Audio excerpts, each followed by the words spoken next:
Le coronavirus peut se transmettre d'une personne à une autre. Lavez-vous les mains très régulièrement et correctement avec du savon et de l'eau. Utilisez un gel désinfectant. Toussez ou éternuez dans votre coude. Utilisez des mouchoirs à usage unique. Jetez-les ensuite à la poubelle. La vie ne tient qu'à un fil. Il vaut mieux prévenir que guérir. Ensemble, disons stop à la propagation du coronavirus. Bienvenue à la classe digitale.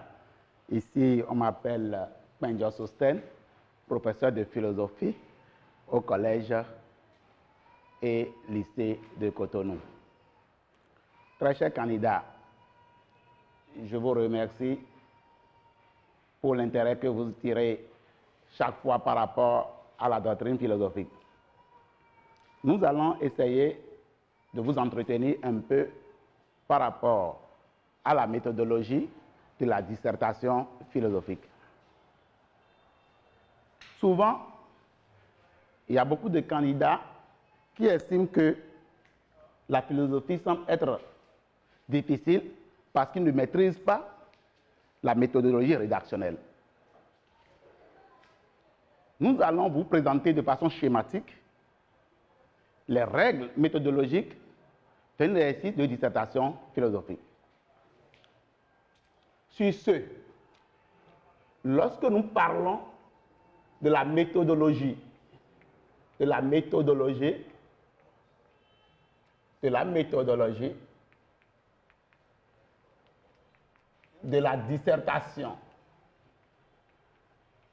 dissertation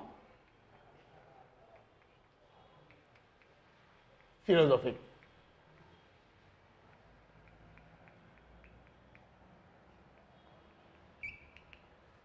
D'abord, chers candidats, qu'est-ce que nous entendons par la dissertation? La dissertation vient du verbe disserter, qui signifie réfléchir sur un sujet, apporter des solutions à un problème posé par un sujet. C'est un exercice littéraire qui consiste à rédiger une introduction, un corps du devoir et une conclusion. Chers candidats, qu'est-ce que l'introduction d'une dissertation philosophique? Qu'est-ce que nous mettons dans l'introduction d'une dissertation philosophique? Lorsque nous parlons de l'introduction d'une dissertation philosophique, les candidats au baccalauréat sont amenés à rédiger 4 grandes parties confondues à 3 grandes parties. Mais qu'est-ce que nous entendons par 4 grandes parties? Les 4 grandes parties d'une introduction de dissertation philosophique sont l'idée générale,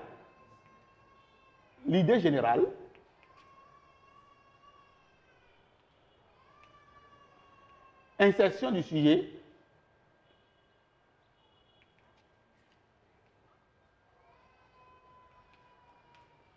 la problématisation,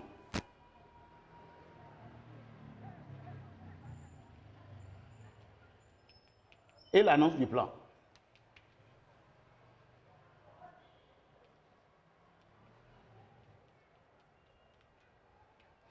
Mais le problème ne se pose pas. Tout ça, nous maîtrisons ça déjà en classe. L'idée générale, l'insertion du sujet, la problématisation, l'annonce du plan. Mais qu'est-ce que nous mettons dans l'idée générale? Souvent, au niveau de l'idée générale, les candidats mettent une phrase, les candidats mettent 2 phrases pour déboucher maintenant sur l'insertion du sujet qui a problématisé et annoncé le plan. Mais qu'est-ce que nous mettons réellement dans l'idée générale?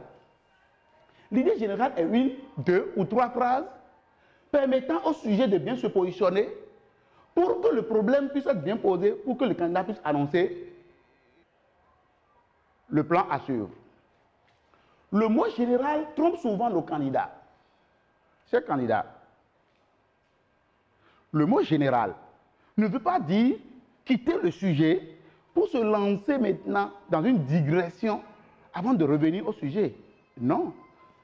Pour trouver l'idée générale, il suffit juste de rester dans le sujet. Si je prends par exemple le sujet, La science est-elle dangereuse?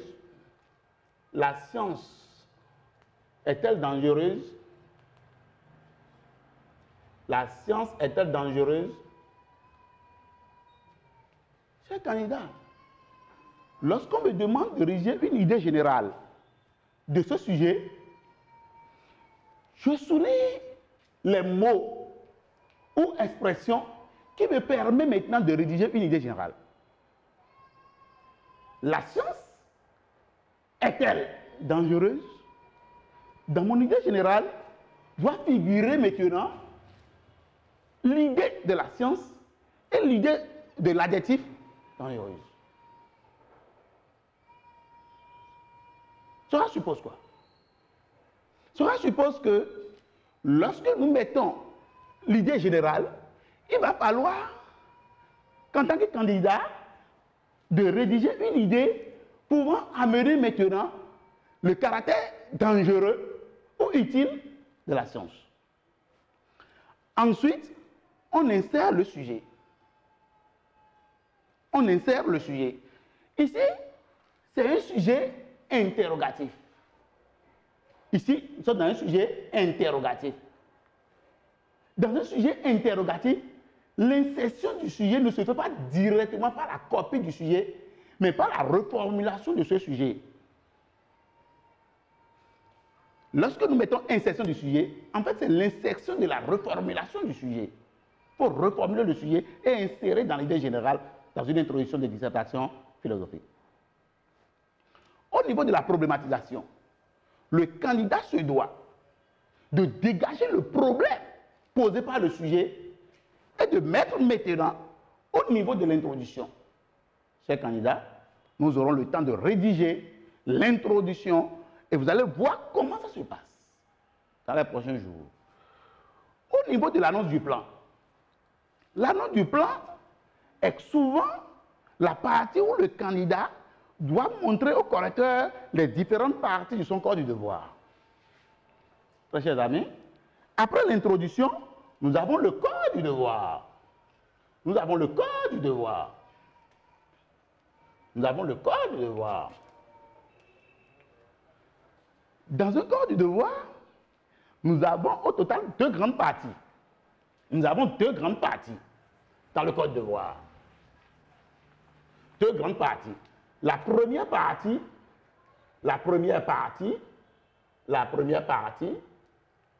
c'est la partie explicative. Explication du sujet.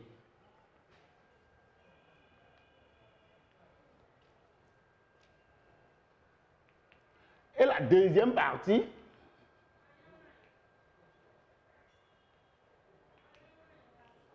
la partie discursive.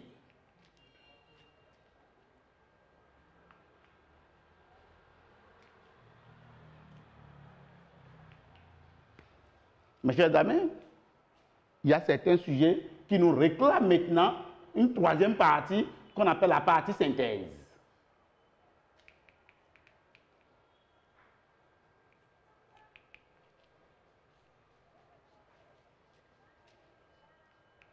Mais qu'est-ce que nous mettons dans la première partie, la partie explicative? Qu'est-ce que expliquer un sujet de dissertation philosophique? Puisque nous sommes dans le corps du devoir, le candidat se doit de commencer par définir les mots ou notions clés du sujet. Les mots ou notions clés du sujet doivent être définis avant de commencer l'explication du sujet proprement dit. Ça veut dire quoi? Lorsque je finis légèrement, je saute 2 lignes ou je fais 3 astérisques, et je commence maintenant par définir les mots, définition des mots du sujet.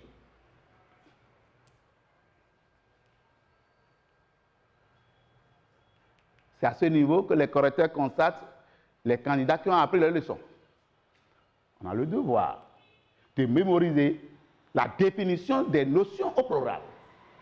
Lorsque nous parlons de la conscience, lorsque nous parlons de la mémoire, lorsque nous parlons de l'intelligence, lorsque nous parlons de la mondialisation, lorsque nous parlons de la religion, lorsque nous parlons de la paix, lorsque nous parlons de la science, lorsque nous parlons de l'objectivité scientifique, qu'est-ce que nous mettons dans ces mots-là? Le candidat se doit de mémoriser les définitions de ces mots-clés avant de venir s'asseoir à l'examen. Après la définition des mots-clés, il est important d'introduire la thèse. La thèse. La thèse. Oui, là est le grand problème. La thèse. La thèse. La thèse n'est pas forcément le oui ou le non. La thèse se situe au niveau de la partie véridique qui se trouve au niveau du sujet. Puisqu'il s'agit de la thèse, du point de vue du candidat, par rapport maintenant à la question posée. Si nous inscrivions dans un sujet comme tout à l'heure, la science est-elle dangereuse? La science est-elle dangereuse?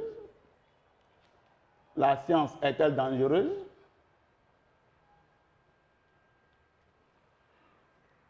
Oui, la science est dangereuse. Non, la science n'est pas dangereuse. Là n'est pas la thèse. Il ne s'agit pas de dire ici, oui, la science est dangereuse. Non, la science n'est pas dangereuse. Non. Mais il s'agit de commencer par analyser la science. Est-elle dangereuse? Qu'est-ce qu'on me demande? Qu'est-ce que je peux soutenir comme vrai dans ce sujet? Ça veut dire, si je soutiens que la science est dangereuse, puisqu'il s'agit d'un sujet question, je supprime l'interrogation, je transforme la question en deux phrases affirmatives. Puisqu'il s'agit d'une question, ça a deux réponses. La réponse peut être vraie, comme elle peut être fausse. La première réponse, la science est dangereuse. La science est dangereuse. La deuxième réponse, la science n'est pas toujours dangereuse. Où est-ce que nous allons notifier la thèse? Si je mets par exemple thèse, la science est dangereuse. On doit se poser la question, si elle est dangereuse, pourquoi les découvertes scientifiques coûtent si tant? Pourquoi l'homme est en perpétuelle recherche scientifique? Cela suppose quoi? Cela suppose qu'elle n'est pas pour autant dangereuse. Cela suppose qu'elle est utile. Cela suppose que la science n'est pas, comment dirais-je, un handicap à la vie heureuse de l'homme. Ça veut dire que la thèse que nous allons soutenir dans ce sujet serait la science est utile dans la résolution des problèmes de l'homme. Nous avons besoin de la science pour résoudre les problèmes existentiels. Donc dans la partie thèse, le candidat se doit maintenant de notifier clairement dans quelle mesure maintenant la science est utile. Après l'introduction de la thèse, comme nous sommes en train de parler de la méthodologie, il va falloir maintenant explication de la thèse. Explication de la thèse. Explication de la thèse. Expliquer une thèse voudrait dire quoi? Ça, c'est la première partie de notre corps du devoir.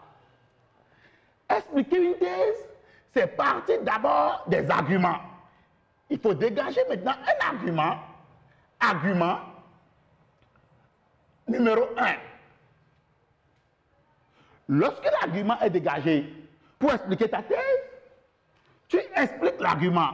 Explication de l'argument. Explication de l'argument.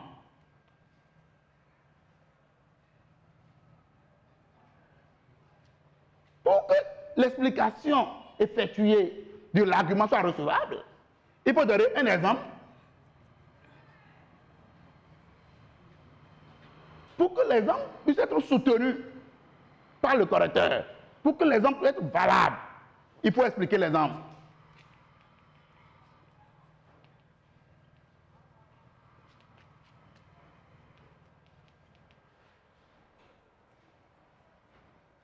Ensuite, il faut passer à quoi? Il faut passer maintenant à une mini-transition.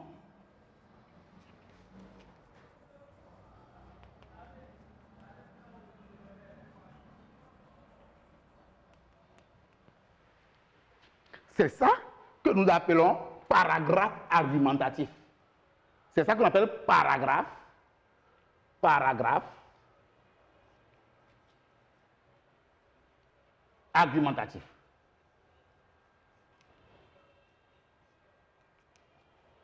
Chers candidats, c'est très facile ce que je suis en train de vous dire. Je suis dans le corps du devoir. C'est une dissertation philosophique. On me dit de définir dans la première partie les mots ou expressions du sujet. Ça veut dire quoi? Je dois définir le mot science, je dois définir le mot dangereux dans le contexte du sujet. Après la définition, je dois introduire la thèse. Comment retrouver la thèse? Rappelons, nous avons deux types de sujets. Sujet question terminé par point d'interrogation ou sujet citation ayant à la fin ou au début un auteur.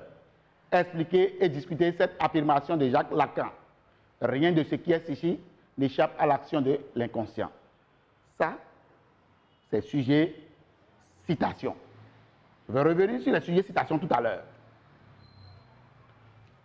Ici, c'est sujet question. À ce niveau, la thèse n'est pas directement dans la suppression de l'interrogation. La science est dangereuse. Certes, nous acceptons souvent lorsque le candidat permute. On essaie de voir la manière dont le raisonnement a été conduit et nous accordons les points. Mais pour cette fois-ci, l'explication de la thèse doit se faire maintenant au moins avec deux arguments ou trois. Argument numéro 1, il faut expliquer l'argument, il faut donner un exemple, il faut expliquer l'exemple, il faut faire une mini-traduction pour aboutir maintenant à l'argument numéro 2.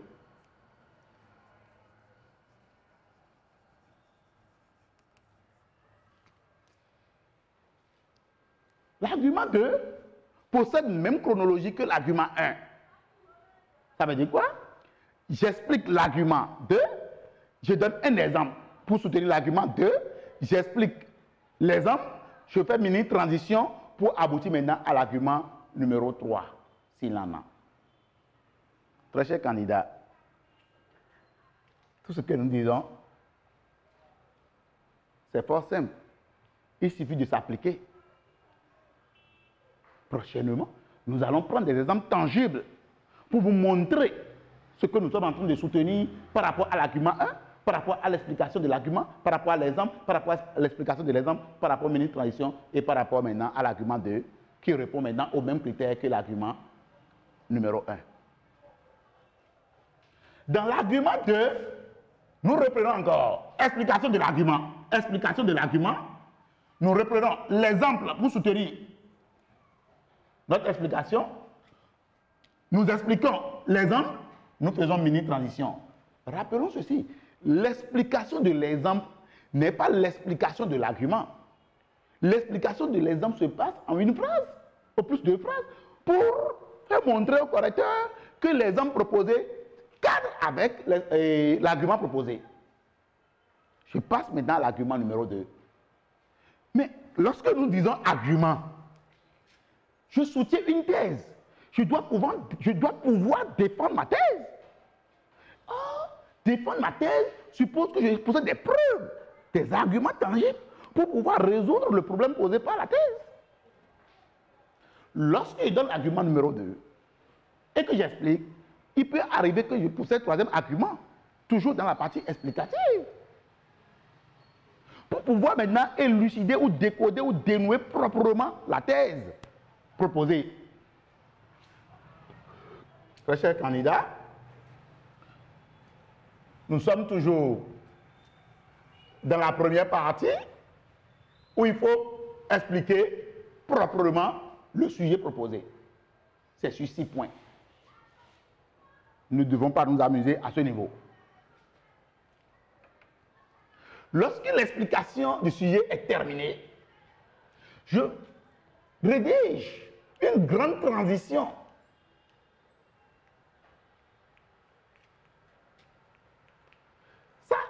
Pourquoi j'appelle ça grande transition? Grande transition parce que de l'argument 1, l'argument 2, de l'argument 2, l'argument 3, il y a des mini-transitions pour ramener chaque idée. Parce que lorsque nous parlons d'argument, c'est idée directrice. Idée directrice. Argument 2, idée.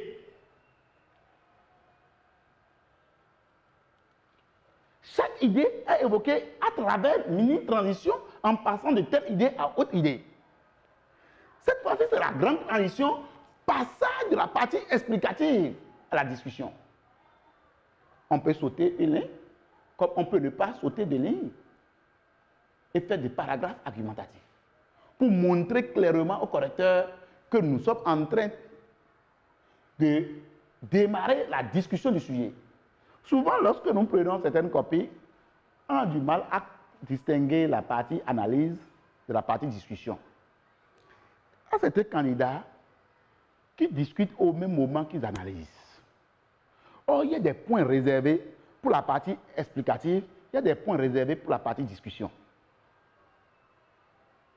Qu'est-ce qu'il faut alors faire? Pour ne pas faire un mélange d'analyse et de discussion, je vais vous donner quelques secrets. Je vais vous donner quelques secrets vous permettant de ne pas mélanger la partie explicative de la partie discussion. Avant de venir au niveau des secrets, comme vous aimez les secrets, je vais vous exposer d'abord la deuxième partie qui possède les mêmes chronologies que la première partie. Dans la deuxième partie, c'est-à-dire la partie discussion,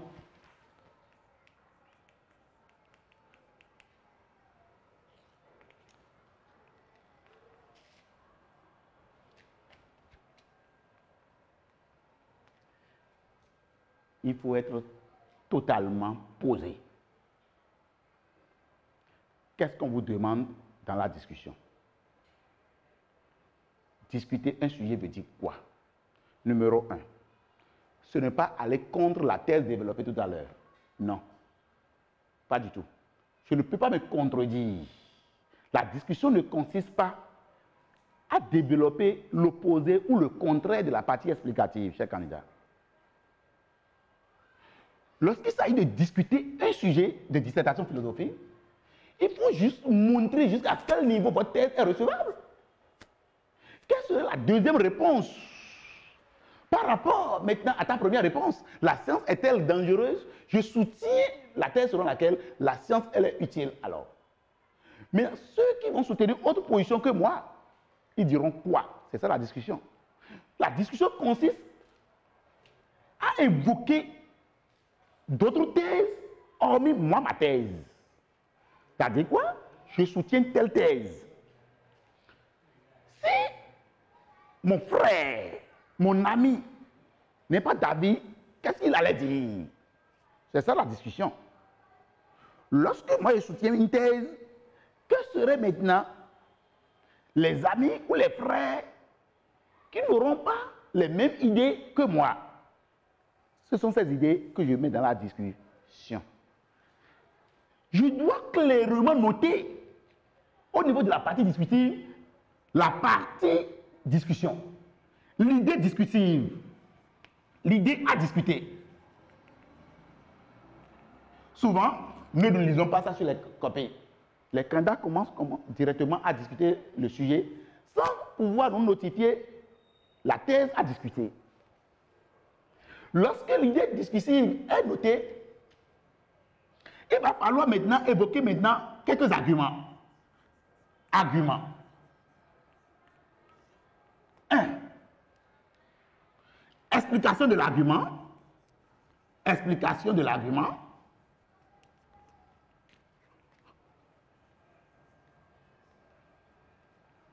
Il faut donner un exemple. Explication de l'exemple.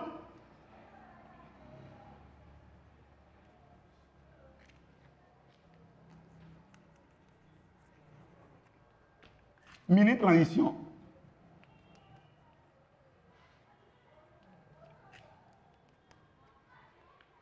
Ça paraît du nouveau. Pas du tout. C'est ce qu'on en fait en seconde.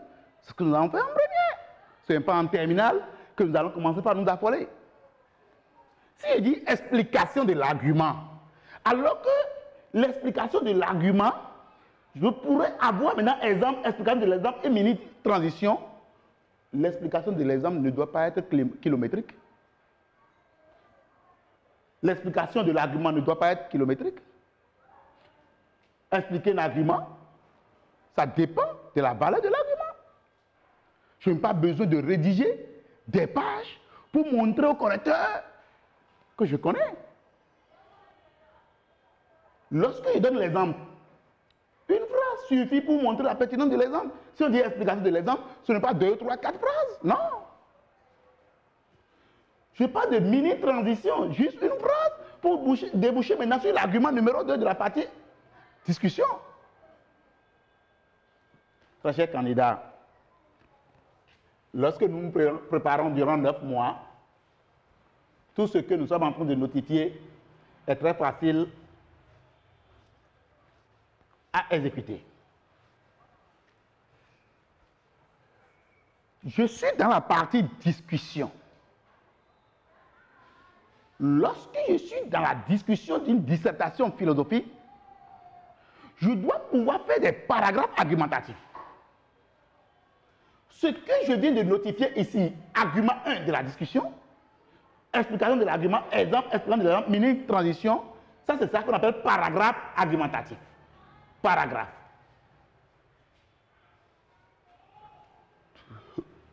Argument 2 maintenant.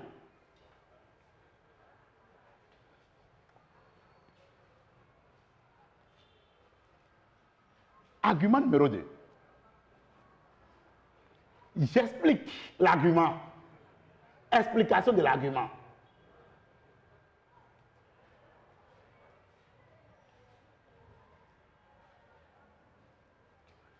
Il faut donner un exemple. Explication de l'exemple.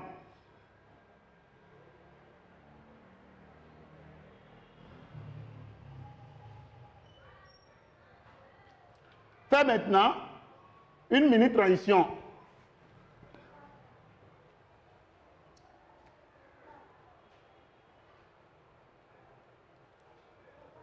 Mini-transition pour déboucher maintenant, sur la partie synthèse.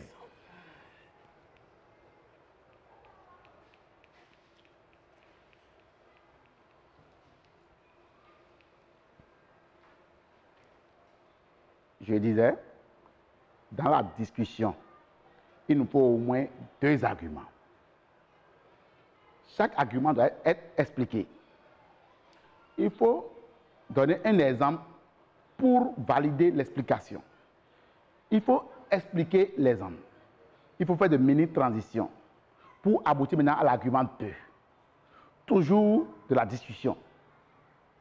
Maintenant, lorsque nous parlons d'exemple, ça peut être citation comme des faits sociaux. L'exemple n'est pas forcément citation d'auteur. Lorsque je finis la partie discussion, je viens maintenant au niveau de la synthèse. Cette partie ne doit pas être confondue à la conclusion que je vais vous montrer tout à l'heure. Pas du tout. Lorsque je parle de la synthèse, je viens de dire que la science est utile. Je viens de discuter que la science, elle est dangereuse. Qu'est-ce qu'il faut alors retenir? À ce niveau, avec 2, 3 phrases, j'arrive à résumer la partie thèse et la partie critique avant de déboucher maintenant sur la conclusion du point de vue méthodologique.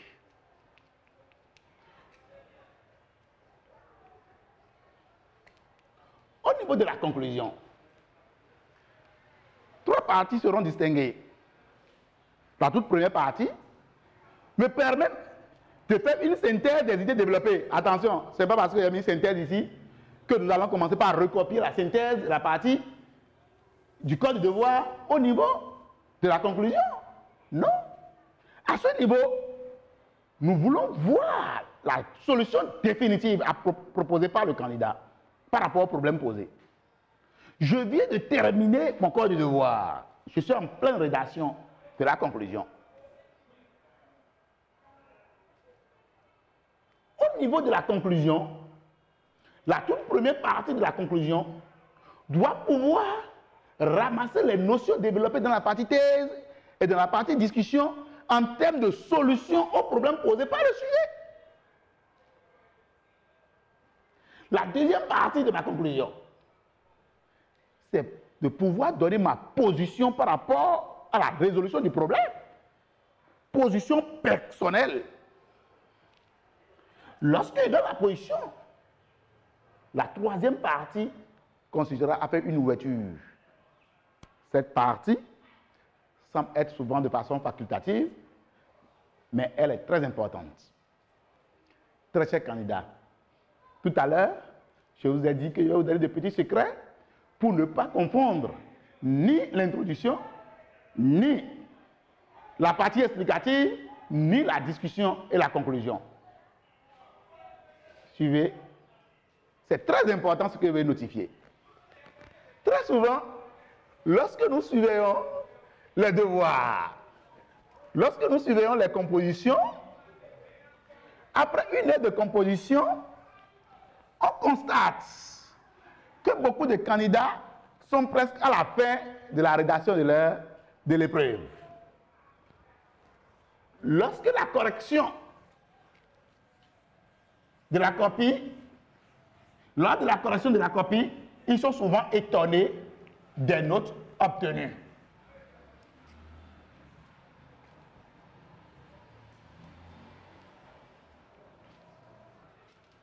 Très cher candidat, qu'est-ce qu'il faut faire pour ne pas rater 14, 15, 16, 17 en philosophie au baccalauréat? Quels sont les comportements d'un candidat en face d'un sujet de dissertation philosophique? Très cher candidat, lorsqu'on se retrouve dans une série scientifique, on a souvent au plus 2 heures de composition. Lorsque nous sommes dans une série littéraire, on a souvent 4 heures de composition.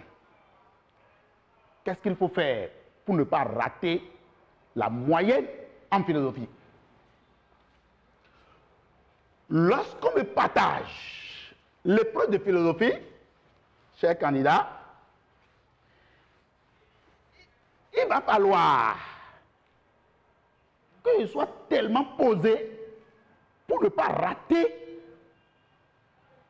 la moyenne. Voici certains secrets qui devaient être livrés.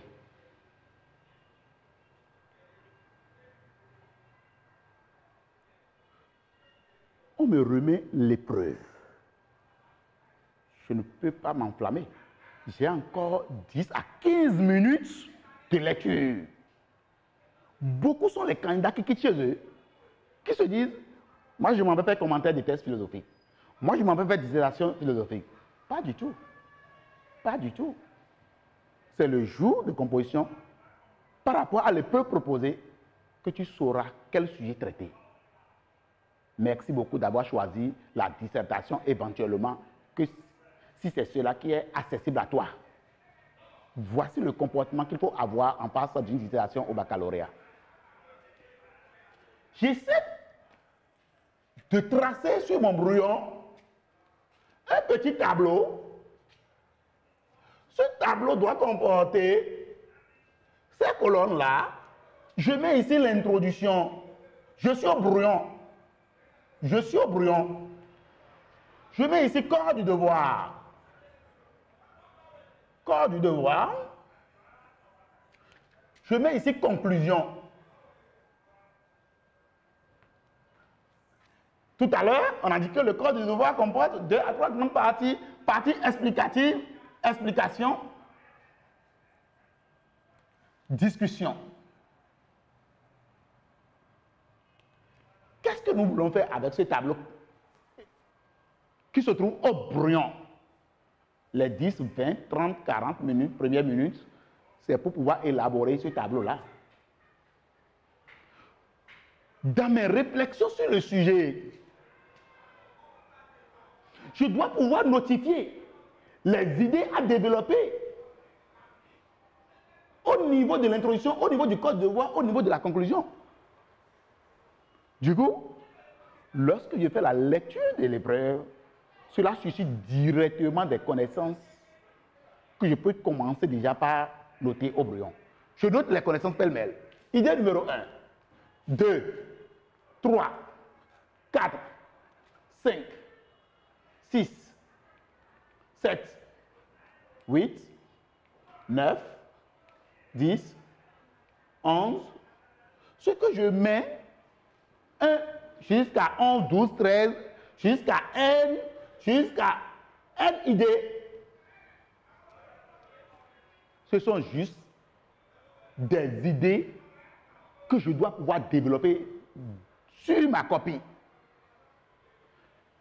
Rappelons que nous sommes au brouillon. Nous sommes au brouillon. Et à ce niveau, il faudrait que le brouillon soit extrêmement riche pour que ma copie ne soit pas entachée de fautes et d'erreurs et de ratures. La science est-elle dangereuse? J'ai une idée, je mets. J'ai une idée, je mets. Idée est là, idée est là. Je jette les idées qui viennent dans ma tête par rapport à la lecture du sujet au brouillon, en pêle-mêle. Je peux ne pas rédiger complètement les phrases.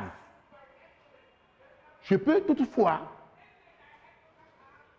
écrire de façon synthétique, de façon codifiée, puisque je suis au brouillon. À la fin, lorsque je finis de vider les idées au brouillon, je viens maintenant au niveau de mon tableau. Je lis, l'idée numéro 1, ok, je vais mettre l'idée là dans l'introduction. Idée 2, non, je vais mettre ça au niveau de la discussion. Idée 3, je vais mettre l'idée 3 au niveau de l'explication. Idée numéro 4, je vais mettre ça dans la conclusion. Idée 5, je vais mettre ça dans l'introduction. Idée 6, je vais mettre ça dans la discussion. Idée 7, je vais mettre ça dans l'introduction. Idée 8, je vais mettre ça dans l'explication. Idée 9, je vais mettre ça dans la conclusion. Idée 10, conclusion toujours. Idée 11, je vais mettre ça dans l'introduction. Idée 12, je vais mettre ça dans la partie explicative. Idée 13, je vais mettre ça dans la discussion. Lorsque je codifie mon brouillon comme ça, ce serait très facile pour moi, lors de la rédaction, de ne pas aller à l'autre sujet. Je suis sur ma copie. Je mets développement.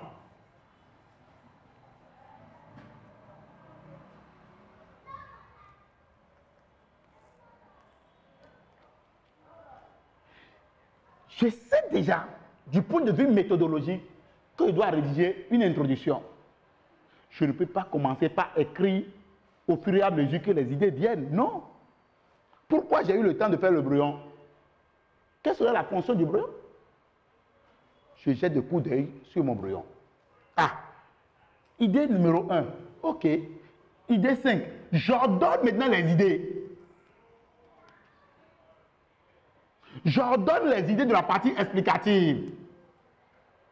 Qu'est-ce que je vais noter dans la discussion? Quelles sont les idées de la conclusion? De telle sorte que lorsque le brouillon est bien effectué, ça devient maintenant pour moi mon nouveau cahier. Je ne peux pas être en train de rédiger un sujet et écrire les phrases au fur et à mesure que les phrases viennent dans ma tête. Les gens écrivent au fur et à mesure que les idées arrivent. Ces idées qui viennent, à quel niveau du sujet il faut notifier ces idées-là? Les idées que j'ai par rapport, la science est-elle dangereuse? Lorsque l'idée arrive, atterrissage, brouillon. Et je vais voir à quel niveau je vais classer l'idée-là. Je disais secret. Parce que, après 15 minutes, les gens ont déjà fini la rédaction de l'introduction. Après 30 minutes, ils sont prêts à la fin du code du devoir. c'est une manière de bâcler le sujet. Mais lorsque je notifie mon tableau au brouillon comme cela, cela évite de mélanger les idées. Lorsque je suis dans l'introduction, comment comprendre que l'idée développée, évoquée dans l'introduction ne soit pas répétée dans l'explication, dans la discussion et dans la conclusion? Oui, au niveau de l'introduction, j'annonce ce que je vais développer, certes, en termes de titre. Au niveau du code de voix, j'explique ce que j'avais annoncé. Au niveau de la discussion, je montre les limites de mon explication. Et au niveau de la conclusion, maintenant, je fais une synthèse. Très chers candidats, lorsque nous parlons de la méthodologie rédactionnelle, il n'y a pas souvent de méthodologie fixe. Mais voilà le minimum sur lesquels nous nous entraînons souvent. Ah, moi, mon professeur m'a dit que, ah, mon répétiteur m'a dit que, ah, mon grand frère m'a dit que, c'est vrai. Ton grand frère a dit que, ton professeur a dit que. Ce ne sont que des formes, des propositions d'idées. Ce que ton grand frère a dit, ce que ta grand-sœur a dit, par rapport à la méthodologie, c'est acceptable. Regarde bien ce que ton professeur t'a dit. Tu dois pouvoir cadrer la méthodologie rédactionnelle de ton professeur ou de ton grand frère ou de ta grand-sœur par rapport maintenant à la rédaction de l'introduction du code de la conclusion. Lorsque nous prenons l'exemple de l'huile rouge, l'huile d'arachide, c'est de l'huile. Lorsque nous parlons de la méthodologie, il n'y a pas de méthodologie fixe. Mais voilà le minimum sur lequel nous devons nous entendre. Lorsque je vais au baccalauréat, au niveau de l'introduction, bien rédigée, j'ai 3 points. Au niveau du code de devoir, la partie explication bien rédigée, on me donne 6 points. Au niveau de la discussion bien rédigée, je gagne 6 points. La conclusion bien rédigée, je gagne 3 points. Lorsque les critères de perfectionnement, lorsque les critères de correction sont bien respectés, je gagne 2 points. Ce qui donne droit maintenant à mes 20 points. Mes chers candidats, que faut-il faire pour ne pas perdre la moitié des points? Que faut-il faire pour obtenir au minimum 2 sur 3 en introduction, pour ne pas dire les 3 points? Le problème posé est inéluctable. Au niveau de l'introduction, le problème doit être clairement, totalement bien rédigé. Oui. Lorsque nous parlons de problème, beaucoup de candidats ont du mal à dégager le problème posé par un sujet. La prochaine séance serait consacrée maintenant totalement à comment dégager la problématique d'un sujet. Comment rédiger l'introduction d'un sujet. Comment rédiger la conclusion d'un sujet. Lorsque nous parlons de l'introduction et que nous parlons de la problématisation,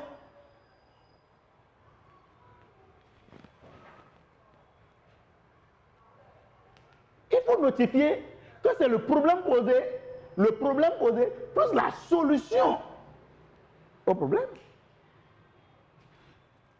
Il y a certains sujets dont le problème est souvent clair. La science est-elle dangereuse? Ici, nous avons la présence de l'auxiliaire être. Nous avons la science, nous avons un adjectif. Nous pouvons déterminer, nous pouvons dégager le problème à partir des mots-clés du sujet. L'utilité ou inutilité de la science. Nous pouvons poser le problème de la valeur de la connaissance scientifique, de la valeur de la science dans la vie humaine. Nous pouvons poser comme problème l'utilité de la science dans la connaissance des êtres humains. Très bien, candidat. Lorsque je mets, peut-on tout dire? Peut-on tout dire?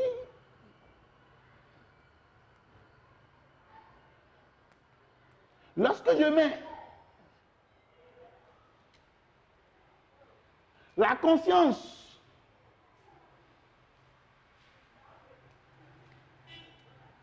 est-elle un guide absolu?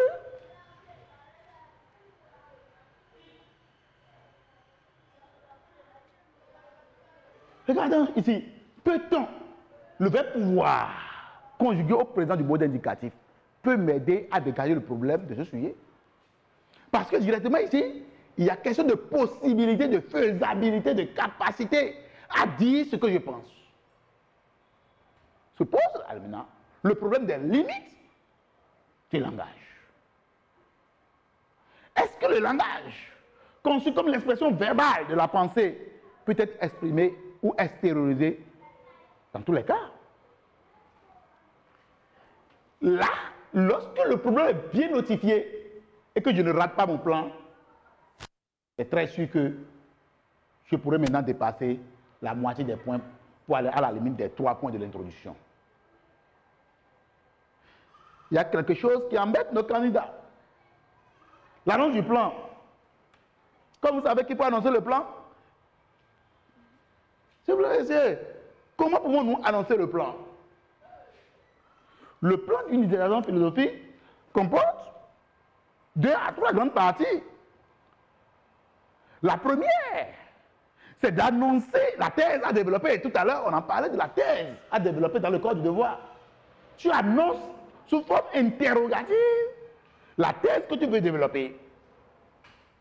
Tu annonces la discussion dans le plan, l'idée que tu veux discuter, tu annonces ça dans le corps, dans l'introduction. L'idée de discussion, tu l'annonces dans l'introduction, sous forme interrogative. Lorsque tu viens au niveau du corps du devoir, la première partie, définition des mots, comme nous venons de le dire, il faudrait que tu ne rates pas cette partie-là, car c'est la maîtrise des connaissances notionnelles, c'est la compréhension des notions, c'est la compréhension des termes développés en classe. Après l'introduction de la thèse, tu dois pouvoir notifier l'argument que tu veux développer pour soutenir ta thèse. On peut tout dire. On peut tout dire. Argument numéro 1, j'énonce l'argument par rapport à cette thèse. J'explique l'argument proposé. Je donne un exemple. J'explique en une phrase l'exemple proposé. Je fais une minute transition. Je débouche maintenant sur argument 2. Et même scénario, explication de l'argument. Exemple pour soutenir l'explication. Explication de l'exemple. Minute transition. Très cher candidat, lorsque je respecte cette méthodologie, sur les 6 points, je dois pouvoir racler au moins 5 sur les 6. Pour ne pas dire que tous les 6 points doivent être là. Puisque je viens d'annoncer ma thèse, je viens d'expliquer ma thèse, je viens de donner un exemple pour expliquer ma thèse, je viens d'expliquer l'exemple, je viens de faire une minute transition et je viens de déboucher sur l'argument numéro 2. Je viens d'expliquer l'argument numéro 2. Je viens de donner un exemple qui peut être une citation ou non. Je viens d'expliquer l'exemple. Je viens de faire une minute transition. Je viens de donner maintenant l'argument numéro 3 sur l'info. Je débouche maintenant au niveau de la discussion, même scénario. Je donne d'abord l'idée discursive, j'explique l'idée discursive, je donne un exemple, j'explique l'exemple, je fais une transition. Argument numéro 2 de la discussion. Je débouche sur la conclusion. Ce tableau présenté de la sorte, lorsque nous rencontrons des candidats à la fin d'un devoir ou d'une composition, souvent ils n'ont même pas de brouillon, ou bien s'ils ont même de brouillon, le brouillon n'est pas lisible. Le brouillon n'est pas clair pour pouvoir savoir ce qu'ils ont fait. Mais faisons beaucoup attention. Il y a un temps pour ça. Ce n'est pas le brouillon qu'on veut corriger. Ce n'est pas le brouillon que le correcteur veut noter. Ça suppose quoi? Toutes les informations du brouillon peuvent être codifiées. Je ne peux pas finir de rédiger le devoir complètement sur, au brouillon avant de revenir sur la copie de composition. Non, ce n'est pas possible. Ce n'est pas possible. Parce qu'il y a un temps pour ça. 2 heures en série scientifique, 4 heures en série littéraire, ça finit vite. Ça finit très vite. Ça finit très vite. Tout ce que nous disons a pour domaine le socle même du français. Faisons beaucoup attention, chers candidats. Les fautes d'orthographe, de grammaire, de conjugaison. Évitons. Évitons les fautes. Évitons énormément les fautes. Et pour éviter les fautes, il faut pouvoir savoir ce que nous écrivons.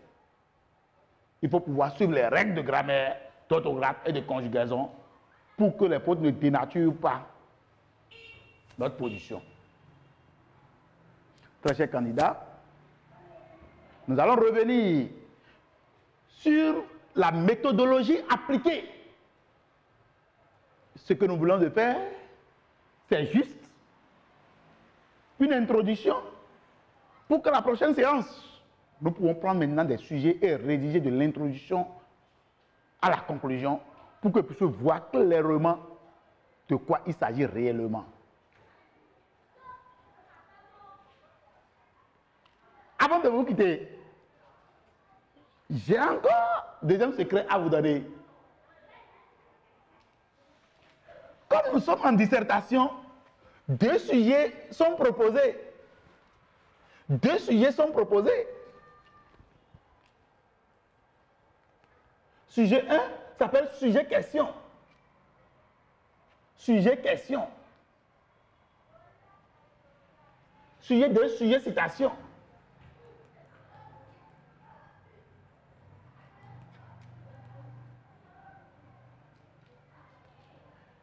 La méthodologie ne change pas.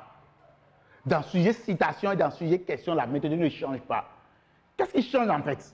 Pourquoi les 2 sujets ne sont pas les mêmes, chers candidats?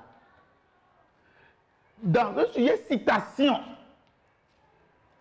la thèse est proposée. Ce qu'il faut expliquer est directement donné par les preuves. Dans un sujet citation, c'est-à-dire quoi? La citation proposée. Exemple de sujet citation.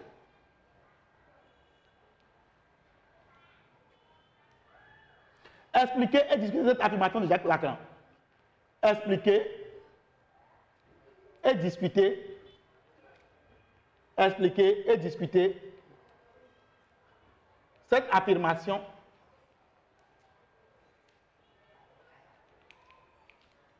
de Jacques Lacan.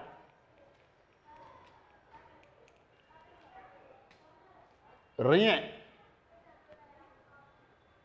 de ce qui est psychique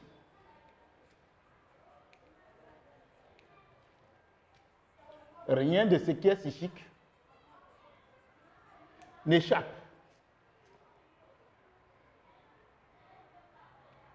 à l'action de l'inconscient.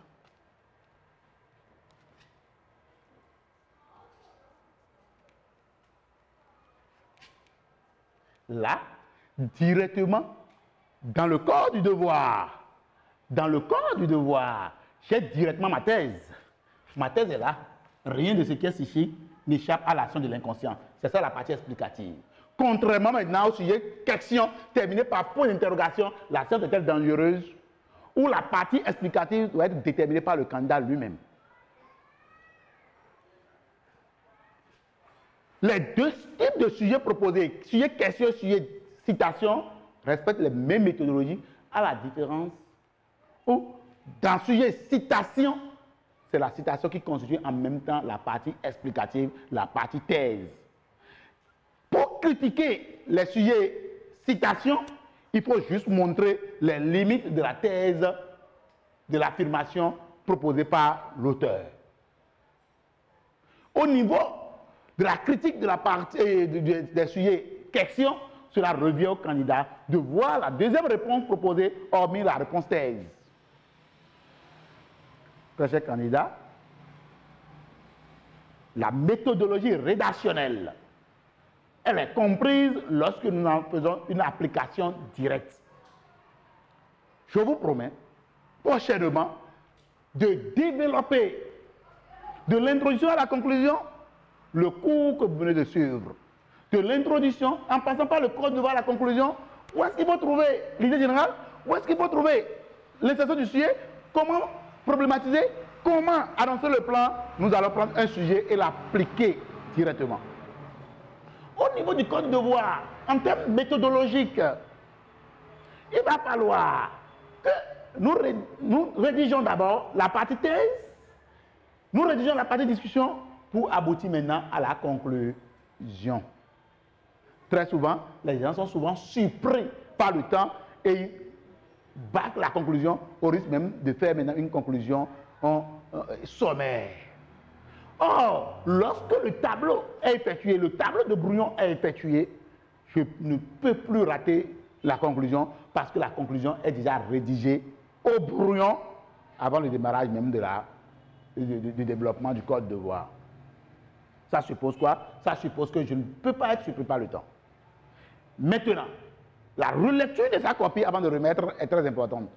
Peut-être qu'il peut y avoir des idées qui pourront t'échapper. Peut-être il y a des mots, des petites fautes que tu pourrais corriger avant de remettre la copie. Toujours est-il que la lecture du sujet, la lecture du code du devoir, la lecture de l'introduction et la lecture de la conclusion doit se faire au fur et à mesure que nous continuons, nous développons notre devoir.